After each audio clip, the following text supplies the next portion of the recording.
wish to welcome to the forum of Harvard's John F. Kennedy School of Government one of this country's most distinguished citizens. Our speaker stands as one of the individuals whom his fellow Americans tell Mr. Gallup they most admire. Indeed, he has the unique distinction of having ranked among the top 10 people most admired by Americans for more than a quarter of a century. Though he's often coming second or third or even fourth to a president or pope, when he joined that list, the President of the United States was who? Dwight Eisenhower. The Pope was whom? Pius XII. And the evening television had not yet even created a single media superstar. Indeed, I suspect that more than half of the audience was not yet born in 1955. It's fitting that the most forceful preacher of our time should appear at Harvard to discuss issues of religion and morality and politics. For the history of Harvard is also a history of religion and politics in America, and the training of leadership for religion and politics in this country. John Harvard was a Puritan minister, some of you may be surprised to learn.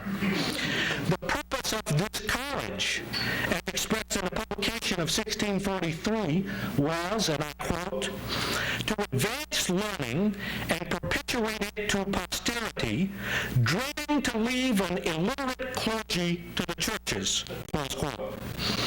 In those days, such fiery preachers as Increase Mather, who also served as president of Harvard, and his son Cotton Mather, stirred the student body.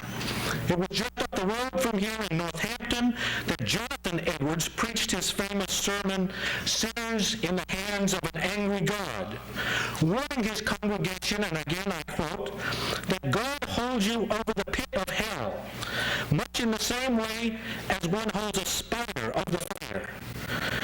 Reverend Graham's first calling was, as he said, to his family farm.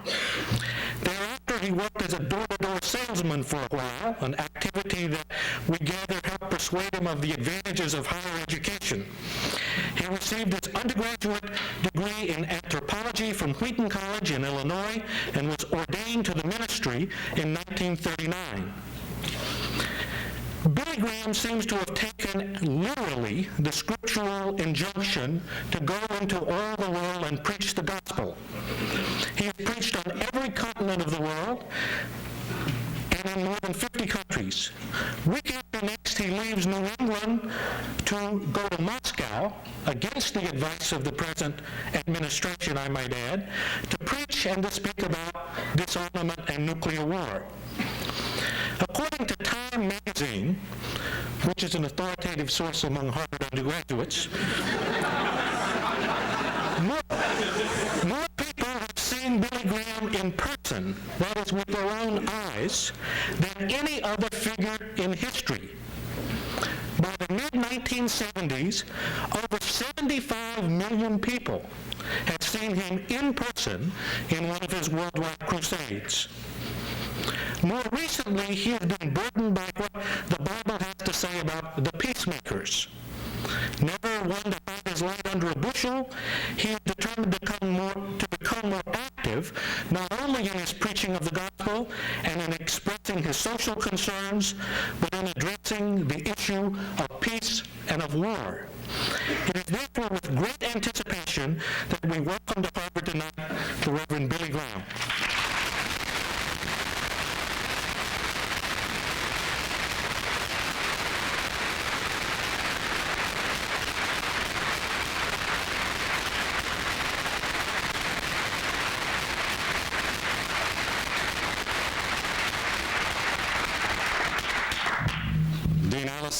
Esteemed faculty and administration, students and guests, I'm both honored and humbled by the invitation of Dean Allison to participate in this ongoing series of public affairs forums.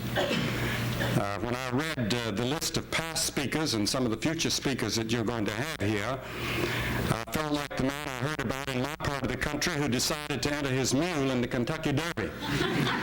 And they said, "You don't expect your mule to win, do you?" And he said, "No, but look at the company he'll be in." And that's the way I little bit like that. Last night I was in Yale, and I told them that I was going to spend 2 nights here, and their hissing was rather restrained. And I wasn't sure whether they were hissing me or you. But I know something of the rivalry. And people have asked me all day, have you ever been to Harvard before? Well, yes, I was here before as you were born, I suppose, some of you at least, because I spent a week here a few years ago giving talks, and then I've been here several times since 1950. I think the first time I was here was 1950, when I was touring New England at that time.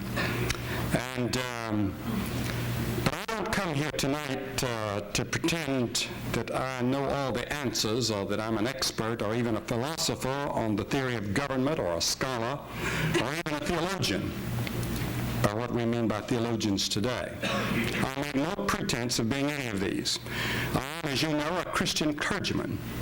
I'm called an evangelist. I used to resent that term, evangelist, because it conjured up ideas that we've just heard expressed by Dean Allison. And by the way, Dean Allison, I didn't realize I was that old. I'm really getting up there. But it conjured up ideas of emotionalism, anti-intellectualism, anti-church, brimstone and hell, and so forth. But then as I began to study the word, I began to realize that it was used in the old Greek city-states for an announcer. They didn't have newspapers or television in those days, so they had a man that would go around and announce the news. And that word was carried over into the New Testament, called evangelist, an announcer. An announcer in the New Testament sense of good news, of what is called the gospel. And that's what I became. I went into Christian education first in Minnesota for 5 years, and then as in vacation time, or when we got Christmas periods off, I'd go out and hold meetings and preach, and they grew larger and larger, and more interest mounted up, and I had to make a decision between Christian education and being an evangelist. And I made that decision. I said, well, for 3 or 4 years, I'll just go out and preach, and I've been doing it ever since. That was in 1952. And I confess that I've not always seen many of the complexities that are involved in the subject that I'm assigned tonight. I'm still learning. I'm on a pilgrimage. The more I learn, the less dogmatic I become about some of them.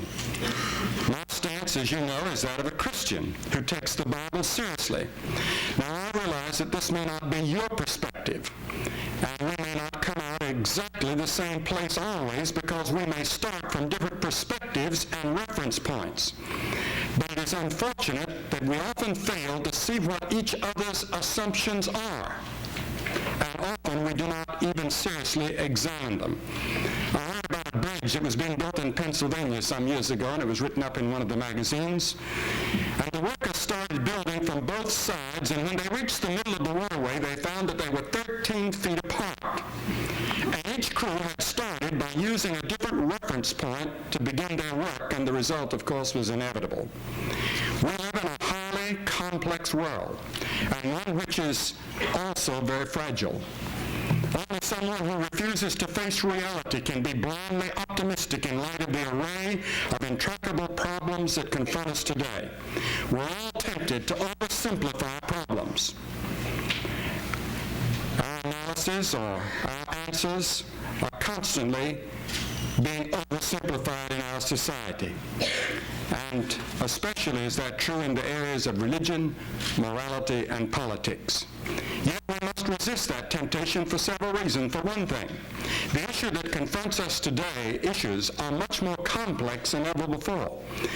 This is not to say that human problems have ever been simple, but one dimension of this is that there are many issues that we have never had to face before. Issues like genetic engineering, or water, air, and soil pollution, or the exploitation of the oceans or outer space, or the possibility of destroying the human race in a matter of hours. Also, to an extent never before known in history of humanity, because of modern technology, there is interdependence and interrelatedness to problems today. A century ago, what happened in a part of Asia or Latin America or anywhere else might have had little direct effect on the world as a whole. But today, that's not true. No man and no nation is an individual on an island by himself. In addition, this subject is difficult because we live in a pluralistic society. Ours is neither a theocracy nor a totalitarian state in which the views of a select few are imposed on others. There may have been more or less generally accepted moral consensus in the past, but today there are various and often conflicting ways of looking at things, and no group has the right to impose its views on all others. I agree with the theologian Dr. Carl Henry, who said, quote, "It is wrong for the Christian or the humanist or for anyone else to try to impose a morality as such upon a pluralistic society. The use of political means to enforce sectarian principles in a pluralistic society has no biblical legitimacy and is incompatible with church-state separation." That does not mean that people with various viewpoints should not make their voices heard on matters that concern them, for that's the foundation of our democratic system. But it points out one of the problems of developing public policy in a pluralistic society. And finally, this subject is difficult because it's urgent. There are some problems that simply cannot be placed in cold storage in hopes that it'll go away. For example, the arms race. In his letter of invitation to me, Dean Allison referred to the nuclear arms race as the ultimate public policy problem of our time, and I agree with him totally. But what guarantee is there that we will not blow ourselves off the planet before we get around to dealing with it? It took us 10 years to mediate SALT 1 and 2. We may not have 10 years to negotiate a verifiable peace or freeze that they're talking about. We're the first generation to realize that we may well be the last generation. You may be the last generation on this planet. With this in mind, let me tonight briefly state 4 affirmations concerning this subject. First, I believe that political decisions have an inescapable moral and ethical dimension to them. Hitler's decisions about racial superiority and the final solution involved a moral decision. The situation in El Salvador today involves serious questions about justice, the treatment of the poor, and the use and abuse of power in our world. The racial situation in Southern Africa involves a host of grave ethical and moral questions which cannot be evaded. Many other examples could be cited, including a vast array of economic, social, and human rights issues in our own nation. The question of rightness and wrongness simply will not go away, but it's at the heart of every major issue that we face in the world today. Secondly, government is not an end in itself, but it is to be a servant to bring about greater peace and justice for the good of humanity. I know this is general, but when this goal of government is perverted, government becomes corrupt or totalitarian or both. In Sunday's paper, the Prime Minister of Malaysia was quoted as warning the industrialized nations about pouring money down the drain by the billions into countries where political stability does not exist and where corruption is rampant. As a Christian, I believe God has given the institution of government to humanity for our good. The Apostle Paul stated, the person in political authority is God's servant to do good, an agent of justice. I believe we must keep clearly before us the goal or purpose of government, or it will easily become perverted. Thirdly, there are certain moral principles which as a Christian I support and urge as guidelines in determining the right course of action. I know, of course, that this is the nub of the whole problem, because it is one thing to acknowledge that political decisions have a moral dimension, and a different and vastly complex thing to reach any agreement on what those moral guidelines are. One of the great problems to which we seem not to address ourselves seriously is the problem of what is right and what is wrong. Who sets the moral standards? Who says it's wrong? Who says it's right? as individuals or as a society. The State Highway Department of Pennsylvania made a mistake when they did not have guidelines, when they did not take the reference points that were available to them in building that bridge, and we could do the same thing. I personally hold the basic principles of the Ten Commandments because I believe the Creator has given them to us. But I believe that they were given to us because they will bring about what is best for human society. And so I accept the Ten Commandments, the Sermon on the Mount, and the Golden Rule as the moral guidelines for our lives. Whether we live by them or not is another question. I can only give a few examples here, but as a Christian, I believe that God has a special concern for the poor of the world. And public policy should in some way reflect this concern. I believe God has a concern for things like peace, racism, the responsible use of Earth's resources, economic and social justice, the use of power, and the sacredness of human life. If we lose sight of things like this, we will end up in moral anarchy of the time of the judges in the Old Testament, where it says in the Bible, every man did what was right in his own eyes. Now, how these principles are to be implemented is a very complex matter. People have been trying to implement them for centuries. But the alternative is to try to make political decisions without any concern for moral guidelines. I can think of none better than the ones I have just listed. We were reminded of some of them yesterday when we celebrated Patriots' Day in Boston and in this area. Fourthly, I would suggest that government is only good as those who govern. A man who has no regard for integrity in his personal and business relations will normally not have any regard for integrity if he becomes a political leader. The late Professor C.S. Lewis of of Oxford and later Cambridge, and by the way, he died on the same day that President Kennedy was assassinated. And he's been revived, as you well know, as one of the great moral and religious thinkers of our day. He had this to say. He said, I quote, "I do not mean for a moment that we oughtn't to think and think hard about improvements in our social and economic system. Nothing but the courage and unselfishness of individuals is ever going to make any system work properly. You can't make men and women good by law. And without good men and women, you can't have a good society. That is why we must go on to think of morality inside the individual," end quote. And this is one reason that I'm convinced we cannot and dare not omit the spiritual dimension of this issue. Now, having said these things all too briefly, I would like now to say some things informally about my own pilgrimage and my own witness in some of these areas. During most of my Christian life, I've been on a pilgrimage in many of these areas. My basic commitment as a Christian has not changed. That's my view of the gospel. I believe that the gospel is the good news.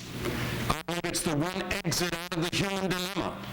I remember Chancellor Adenauer once said, if Jesus Christ has not been raised from the dead, he said, I see not one glimmer of hope for the human race. We live for a short time and we die. C.S. Lewis said, war does not increase death.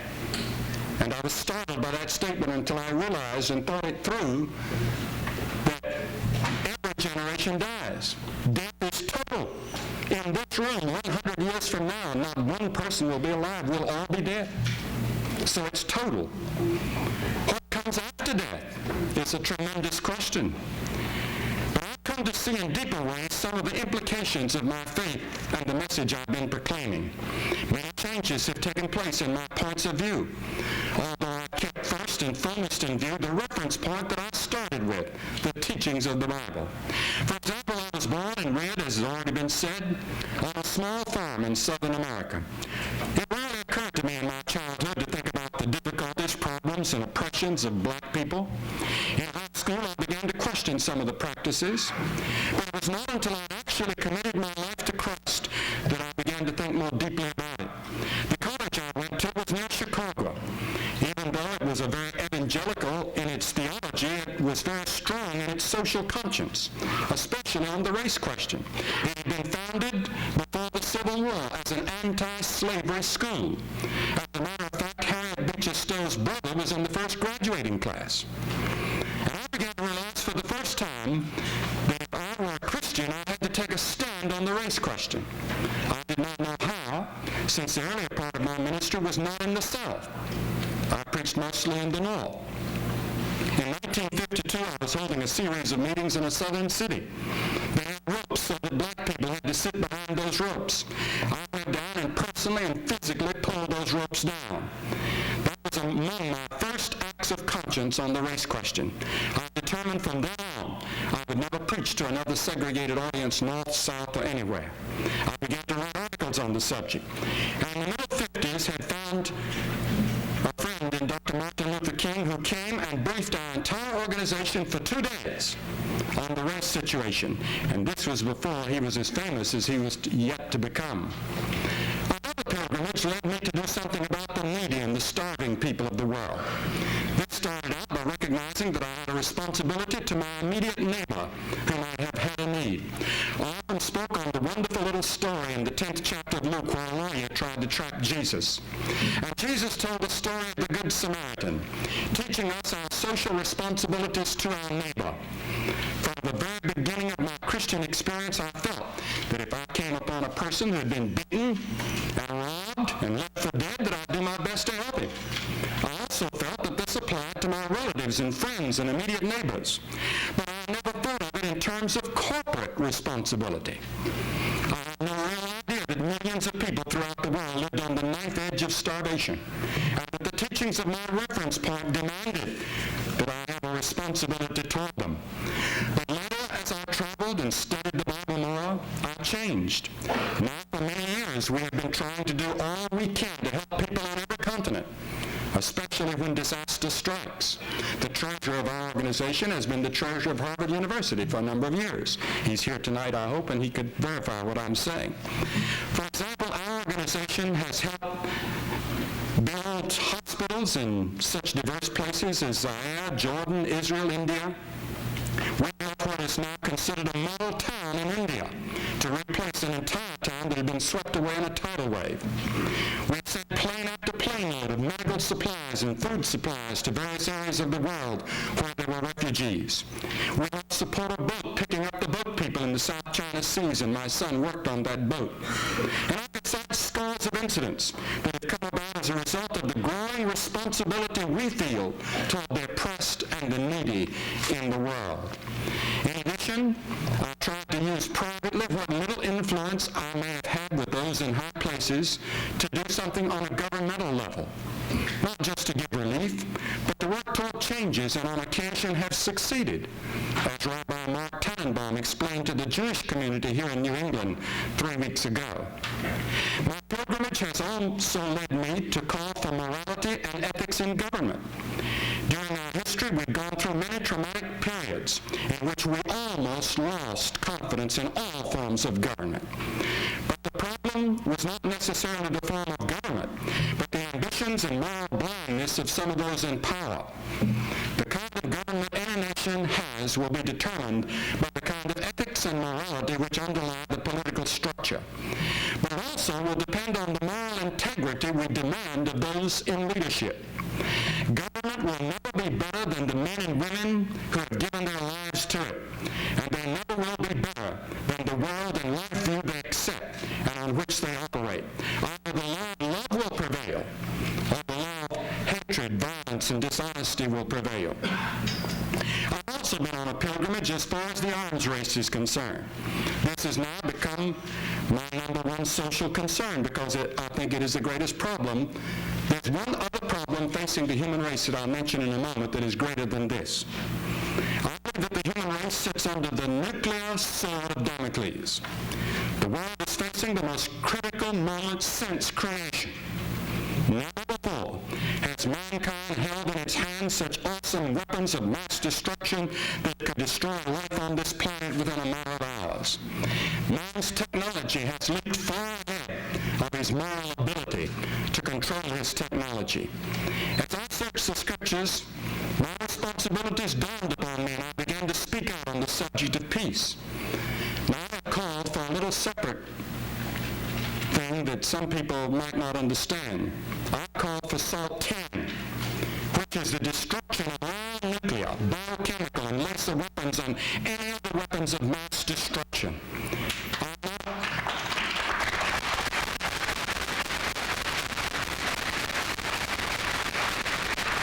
I'm not a pacifist. I'm not for unilateral disarmament. But I am for the destruction of these weapons by all the nations that possess them through negotiation. I've been invited by His Holiness Patriarch Pimen of the Russian Orthodox Church to address a conference 3 weeks from today in Moscow entitled, quote, "The World Conference of Religious Workers for Saving the Sacred Gift of Life from Nuclear Catastrophe." Even though there's been some controversy and opposition to my going, I've accepted that invitation to make whatever small contribution I can, not only to this critical issue, but to better understanding between our two countries. We deal with each other politically, commercially, culturally, why not religiously? Now I have shared with you some of my pilgrimage, and I'm sure that many of you have had something of a pilgrimage in your own lives as you have realized the problems of our world, your own problems, your own dilemmas, your own search for purpose and meaning of life, and the responsibility every human being has to work towards solutions. But this evening, I would like to invite you on another pilgrimage, a pilgrimage which is spiritual in nature. It would be tragic if you were to spend a lifetime pursuing success or fame or material gains or humanitarian ideals or any other goal, worthy as it may be, and yet were to omit the greatest pilgrimage of all, the pilgrimage of the Spirit. The Bible says that you were not here by accident. God put you here. You are His creature, and He loves you. We rebelled against God, and all of our problems, the Bible teaches, started with the first man and the first woman when they rebelled against the moral laws and broke the moral laws of God. God put them in a perfect paradise. He never meant there would be suffering and oppression and injustice and war and death. He meant that there would be perfection. But He gave man the ability to choose himself, make his own moral choice. He said, if you obey these moral laws, we'll build a wonderful world together, but if you don't, you're going to suffer and die. Man deliberately disobeyed those laws. There came a flaw in his nature. His son Cain killed his brother and became the first murderer. And that flaw has been passed from generation to generation, and it infects every single person on this globe.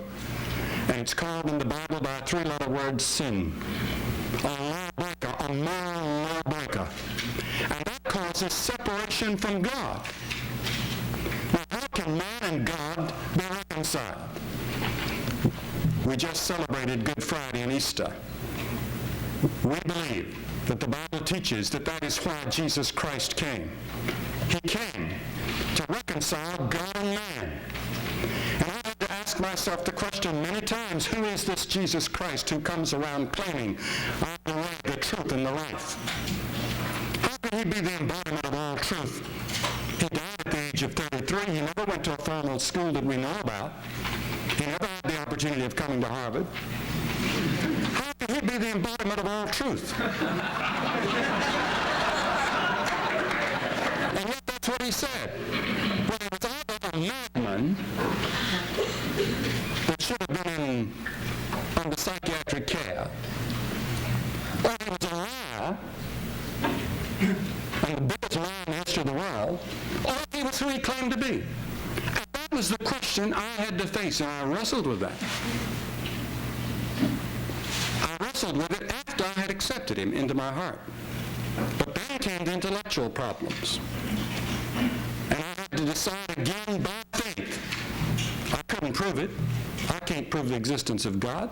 Neither can you. Bertrand Russell used to think maybe you could prove it philosophically, but you cannot. You cannot prove the existence of God.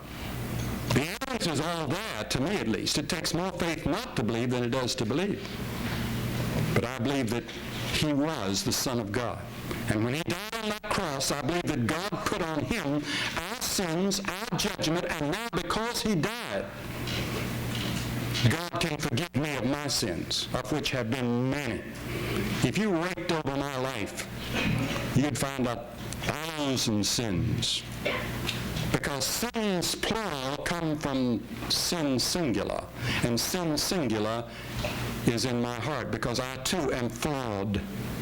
Now it's easy for people to go through life without examining all of this. But God created you for a purpose. And everywhere I go, I find people, particularly students, wondering if there's any meaning in life. Like there's one popular song we had a few years ago said, "Dust in the wind." Some of you, in spite of all you've been able to accomplish, down inside are restless and empty. You don't know why you're here, and you wonder if this is all there is to life. Some of you yearn to love, and yet you can't seem to get rid of your own selfishness. Some of you are caught in things you know will destroy you, but you can't break free. Some of you are fearful of the future and even wonder if life is worth living. I remember when Mr. Youthont retired as Secretary General of the United Nations, they had a banquet in his honor. And he stood up that evening, and the first thing he said, everything I have ever been and am today, or I hope to be, I owe to Buddha. Now, there weren't many Buddhists there, but everyone in that room respected him for the dedication to his own faith and for declaring it openly and boldly before that particular group. And I want to declare to you tonight that I believe that Jesus Christ is who he claims to be. And that I would like to challenge you to study his life. When I was at Yale, maybe 15 or 20 years ago, giving a series of lectures at Wolseley Hall, the head of the law, I've forgotten society, what the name of the society was now, but he invited me to lunch with the cabinet. And I went to lunch, and he told me he was an atheist. I said, "Have you ever read the New Testament?" He said, "No." I said, "You have rejected Christ?" He said, "Yes." I said, "And you've never read his life, never read his biography?" "No." I said, "That doesn't seem to be quite honest and intellectually fair." And I said, "I want to challenge you to read the New Testament and to read it in the next 6 months. Would you do it?" And the other fellows around said, "Now, he's challenged you." And they killed him, and finally he said, "I'll do it." And he wrote me a letter. He said, "I'm no longer an atheist." He said, "I'd rather call myself an agnostic." He said, "I don't really know." That's what agnosticism is, of course. I don't really know. But he'd at least taken that step. And he said, "I'm going to continue reading," because he said, "You're right about one thing. It does something to you." And he said, "It's doing something to me, and I'm not quite sure I like what it's doing." He said, "I'm disturbed." And so I call upon you to do the same. Many years ago, in 1181, there was born a young fellow by the name of Francis. He loved to make others happy when he grew up. And he was the center of every party in his town. Beautiful party goer, party giver, wealthy. He had everything. All the girls were wild about him. He decided he wanted to be a soldier, and he went out and he became a great soldier. And one day he was coming home, and he saw a leper. And he got down from his horse, and he did something that startled the other troops. He put his arm around that leper. He even loved the animals. He founded the Franciscan Order of the Roman Catholic Church in 1208.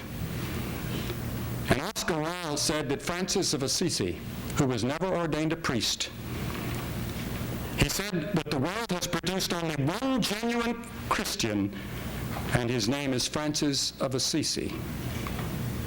He died when he was 47, but in that short lifetime,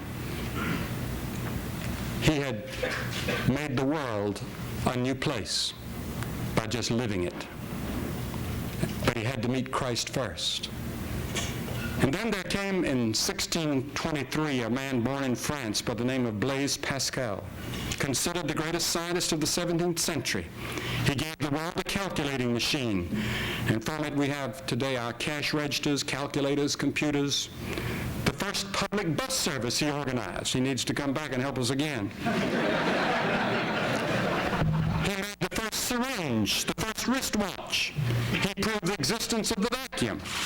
He's called one of the architects of modern civilization. At the age of 16, he startled all of France with his knowledge of mathematics. At the age of 31, he gave his life to Christ during a 2-hour period of prayer. Because during all this time, with all of this knowledge, he was still searching for something that didn't satisfy, and he didn't know what it was.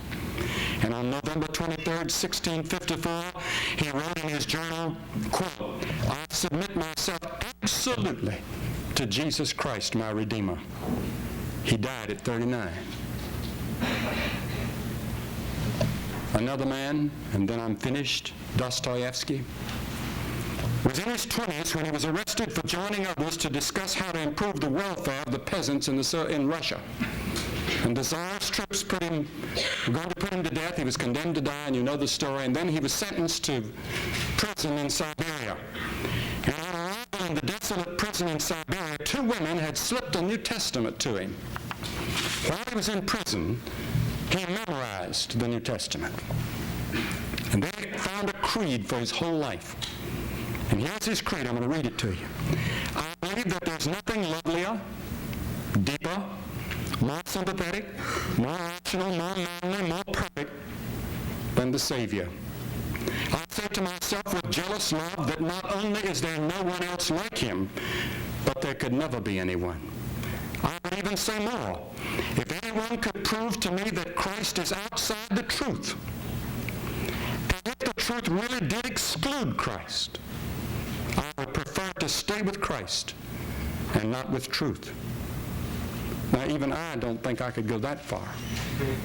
But he went that far in his love for Christ.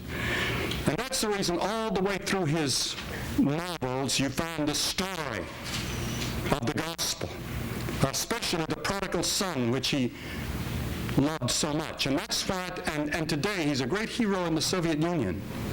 And they consider him perhaps one of the 2 or 3 greatest novelists, because he tried to help the people that were oppressed. But he found his own satisfaction when he came to know Christ in his heart.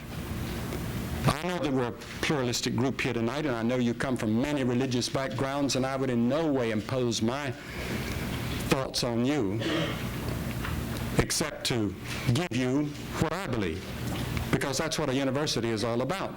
We hear different points of view, different religious leaders, political leaders, economic leaders, and so forth, and we hear discussions, and we should discuss, and we should debate, and we should even argue. That's what it's all about. And I thank you for giving me a hearing tonight. God bless you.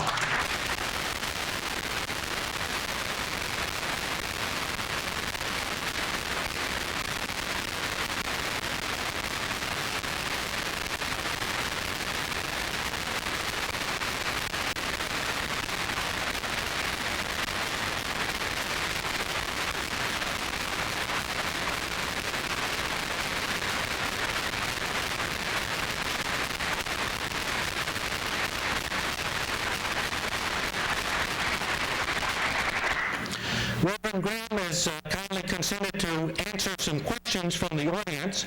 I know that many of us are full of questions. I hope that you will observe the procedures which have been announced previously, since we do not have very much time for the questions and answers.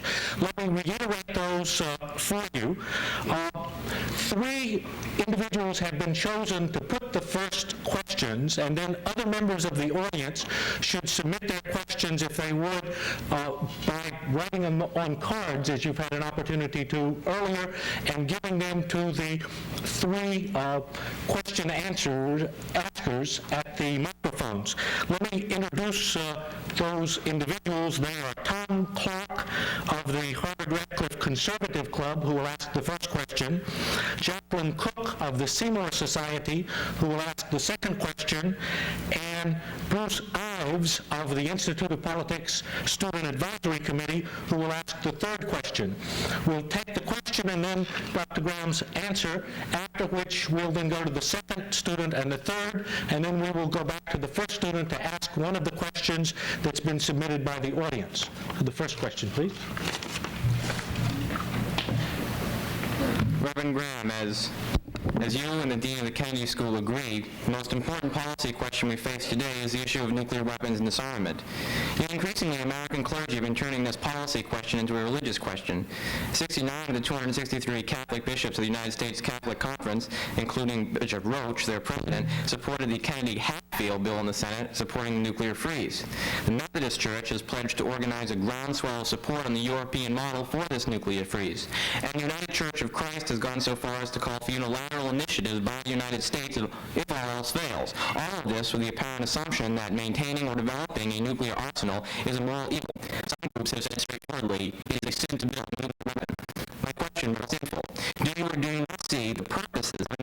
Now, my particular view of the Bible holds me to the position that there is going to come an Armageddon, and that as man stands at Armageddon, ready to blow himself up, God is going to intervene.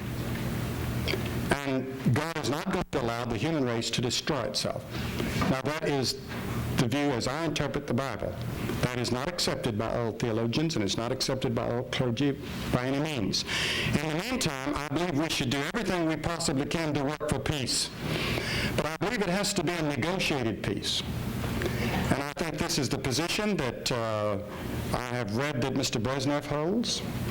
I believe it's a position that almost all world leaders hold. And I would think that that it would have to be negotiated. I'll have to underscore one point that I made in my talk, that I'm not for unilateral disarmament. And it may be a moral question that I'll be on another pilgrimage. That may be my fourth point when I come back. Reverend Graham, the question which I am about to pose is not only an intellectual exercise to the Christians whom I represent. It is an urgent issue of faith and practice, as is indicated by their standing with me now in solidarity. This evening, Mr. Graham, you have, as you did in a Sojourner's article in 1979, suggested that you have grown aware of the corporate sin inherent in a number of issues. Now, the proposed U.S. military budget over the next 5 years will exceed $1 trillion, while 22 million of the poor and elderly in this nation will have their medical benefits cut, and while the black infant mortality rate in this nation's capital is greater than that in Havana. At the same time, U.S. military aid to the bloody regime of El Salvador will equal $60 million for fiscal 83. In the light of your recent growth, as testified to tonight, and of the injunction in Proverbs 31:9, and I quote, "Open thy mouth and plead the cause of the poor and the needy," how can you as a Christian justify your criminal silence and inaction on these issues? Well, first of all, I do not accept your assumption that I have ignored them.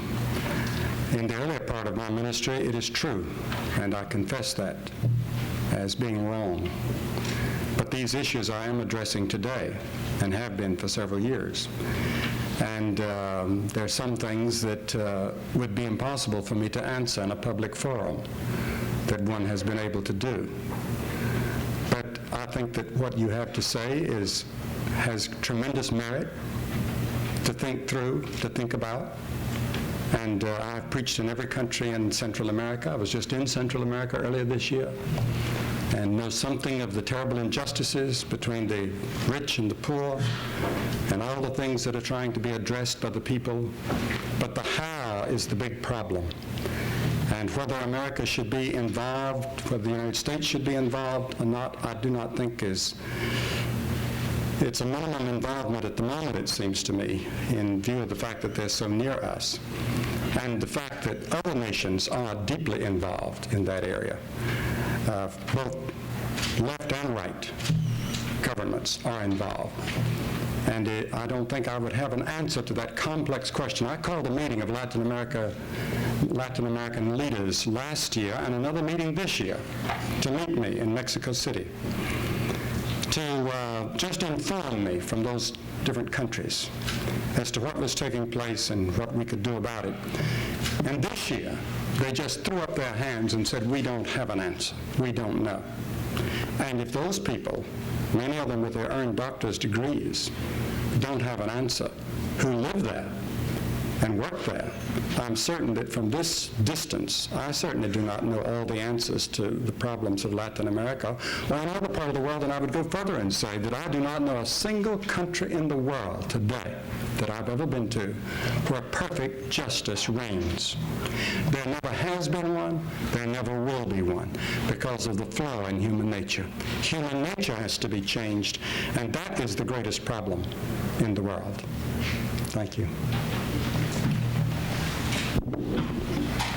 Reverend Graham, there are many people in America who are not Christian, and many still further who do not believe in God. To what extent should Christian believers, or the church body as a whole, become involved in politics and political decision-making which affects the life of all, both Christian and non-Christian, particularly on moral issues? I think that they have a right to express themselves like any other citizen, or to group themselves like other citizens. We have all kinds of organizations today that are both liberal and conservative that are making their voices heard in national political arenas.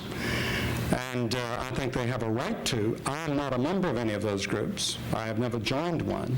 I do not identify myself with, let's say, the moral majority or any of those groups. I've only met Dr. Farwell once, and that was for about 1 minute.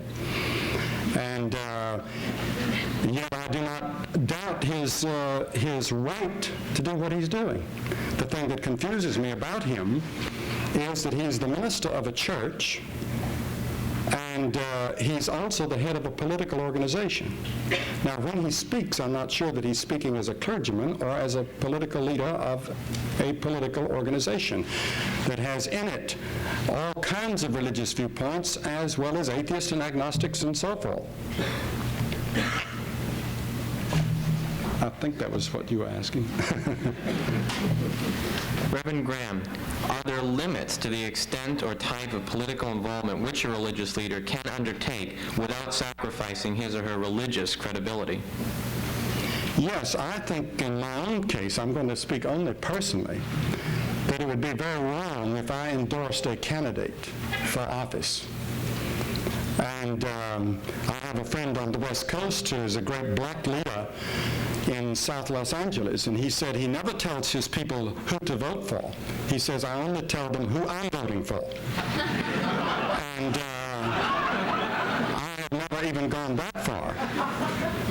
But I suspect there were times in the past when people suspected it. But today, I don't even tell my wife who I'm voting for. I became a Democrat when I didn't know there were Republicans when I was growing up. And I became a Democrat. I've never left the Democratic Party, but I have strayed sometimes in voting. And I would call myself an independent. Reverend Graham, in the light of your stated disapproval of the South African system of apartheid, will you maintain a consistent witness on this matter by calling to account those who perpetuate this racist system, especially the Dutch Reformed Church? Or will you, by your silence, condone apartheid and those who uphold it in the name of Christ? You know, it's very easy to be here at Harvard and make sweeping statements. It's another thing to make them in South Africa. I went to South Africa to make my statements. And I didn't go to, I was invited for 20 years to South Africa. I refused to go until they had totally integrated meetings. I don't mean non-segregated, I mean integrated, where black and then white and black and white and black and white. Durban, the stadium was jammed. Johannesburg, the stadium jammed with people sitting just like that, and we have it all on film. Everything was filmed from top to bottom. And while I was there, I made the statements on the BBC, which was quoted by Reuters and all over the world, that I was totally against apartheid. I'm against it when I speak in New York, and I'm against it when I speak in Johannesburg. It would be easy to say it here, but to go there and say it, that's what I felt I should do, and I did it.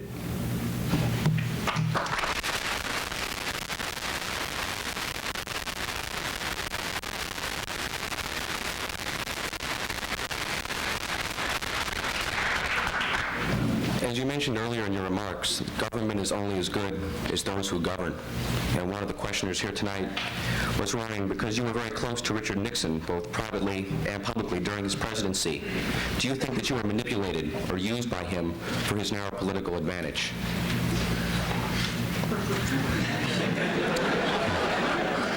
I think that it's been my privilege to know several presidents. And in this new book that is out about President Lyndon Johnson, it was quoted on the front page of the second section last Sunday, a week ago, in the Washington Post. They had my picture and his picture, and he told about his religious experiences, and he said, when my family would leave the White House, I'd call for Billy Graham. And then he said that Billy Graham would pray for me at 1 o'clock and 2 o'clock and 3 o'clock and 4 o'clock in the morning and so forth and so on. I don't ever remember those hours, but I would think that some of the aides to presidents would want to use a clergyman if they thought it was an advantage. Now, it might be a disadvantage in my case, because there were periods it might hurt them rather than help them. But I remember a story came out in Time magazine that said that the pictures taken by the photographers of President Kennedy and myself, either playing golf or at the White House or at a prayer breakfast or something else, were being put away by his aides to be used in the next campaign. Well, I bet President Kennedy never knew that, and probably would have never allowed it. And I know that Mr. Nixon thought in 1968, no, pardon me, when he ran after Eisenhower, that would have been 1964, no, 60, when he ran the first time, he heard that I might endorse him. Mr. Henry Luce had asked me to write an article for Life magazine about Richard Nixon. That's another long story. But Mr. Nixon heard about it. He called me on the phone and he said, Billy, he said, your ministry is more important than my election. He said, I urge you not to do it. In the meantime, President Kennedy had heard about it, and he asked that Dr. Reinhold Niebuhr write one about him. I did not write the article, but be that as it may, that's how close one gets sometimes. And then there's another interesting thing that's in, I think it's Bill Sapphire's book and one or two of the other books on Watergate and the years at the White House, in which, when Watergate began, I did not see Mr. Nixon for almost a year. And they said that he told his staff, don't let Billy Graham near me, I don't want him tarred with Watergate. Now, if he said that, and I've never asked him, that was commendable. But during that period of time, the New York Times gave me 2 opportunities early to write on the op-ed page my view of morality and Watergate, which sort of took the tarbrush away from me, because I was repudiating what was coming out at that time. But whether I was used or not by Mr. Nixon, I think I was used probably less by him than perhaps some others. Deliberately by him, but some of his aides might have had it in mind. Reverend Graham, I hate to harp on the nuclear issues, but as you say, it is important. You said both in your crusade and here that your ultimate goal is the elimination of all nuclear weapons, along with lasers and biochemical. Yet certainly you would agree that the presence of nuclear weapons by both sides has kept the peace in Europe from 1945, a peace which certainly would not have existed were the Soviet Union and the United States to possess only conventional weapons. Are you telling me that you are going to see no good whatsoever from a moral or political point of view from the possession of nuclear weapons for the purposes of deterrence and force stability? If I lived in Europe, and I spend a great deal of time in Europe, I've been there twice already this year, and we'll be going back, as you've just heard, in a couple of weeks, and I've talked a lot to European young people, And some of those young people demonstrating in Germany and in Holland, where I was about 3 weeks ago, I was in Holland. If I lived over there, I would have a totally different viewpoint, I think, than if I lived here. They are frightened, terribly frightened, because they're afraid that we may hold the view that you can have a limited war, and that war would be for there, so that we might escape. And while I was in England, I was being interviewed on the British Broadcasting Company radio, and a question was called in. It was a call-in type of a program. And they were quoting a very prominent American who said, reportedly said, allegedly said, that in the next war, perhaps 100 million Europeans might die, but America could be spared. And I said, that's the most horrible statement I think I've ever heard. That somebody would make such a statement like that who's supposed to be in a place of responsibility. And your question is very difficult for me to answer because I frankly don't know the answer. I'll just be honest with you. A year from now, I might. Reverend Grimm, I'd like to take this opportunity to repeat my second question, because as much as I appreciate the stand you took in South Africa, I'm not sure what benefit integrated services reaped for the blacks who live there, and I don't think you answered my question, which was around the issue of the Dutch Reformed Church, so let me repeat it. We asked, or rather someone in the audience asked, I'm sorry, I feel that I chose questions which reflected my personal point of view. Please, I'm delighted to try to answer them. Thank you.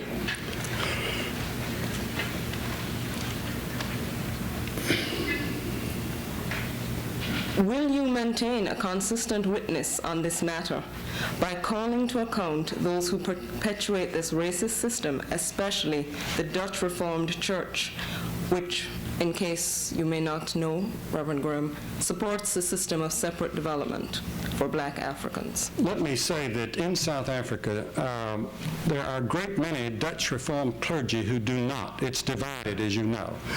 The majority do, but there is a very vocal minority that's growing.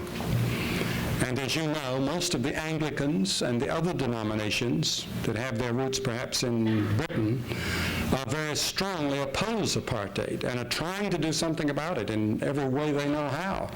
In fact, I attended a conference in Durban that was black and white, and they had the leading clergy from all over the country, and this is what it was all about.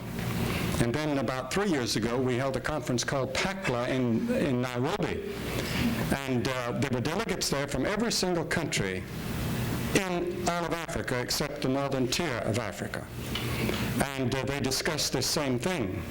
And I will assure you that I most certainly will keep that up as opportunity provides.